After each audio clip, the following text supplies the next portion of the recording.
odešla na panenci, já jsem to palici upadla. Jo, panence, proto mě jde prakticky v improvizaci. Cokoliv uděláš, je dobře. Jo? Tak se drž. Zlomáš, ať se ti podaří, co se podařit má a zluboka dejky. Jo? Tak snad někomu během Adelčina vystoupení neupadne hlava.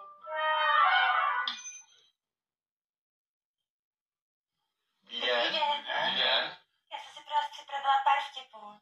Tak já tady mám nejdřív 2 hádanky, tak ty řeknu rychle. Tak tady mám. Víte, co dělá náměsíčná osoba, když bouchá hlavou o skříň?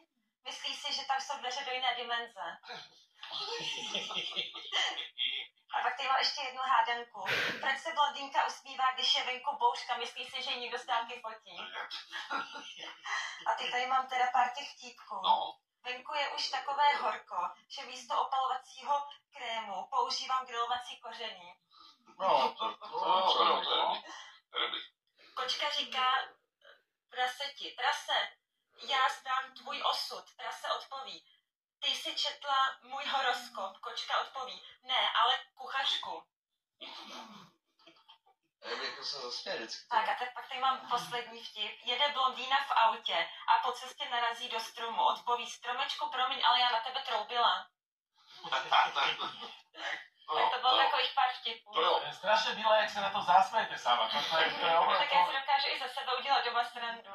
Já to mám takhle taky Doma se děláte ze sebe srandu? No ne, ale já si Jak vypadá doma, že se ze sebe jako... Ne, já si povím vtip, já se nejlepší nevím zasmět.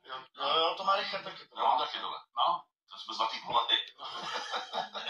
No Adelko, já si myslím, že pro nás se nehodíte. Jasně, Že jste musela a mám strach zkoušet cokoliv dál s vámi, protože by se to mohlo obrátit proti vám. Jasný. Ale děkuji, věnuj se tomu, čemu se věnuješ, děláš to dobře a ať se ti daří v životě. Ahoj, děkuji. Děkuju. Dobře, ahoj. Jsem silnější.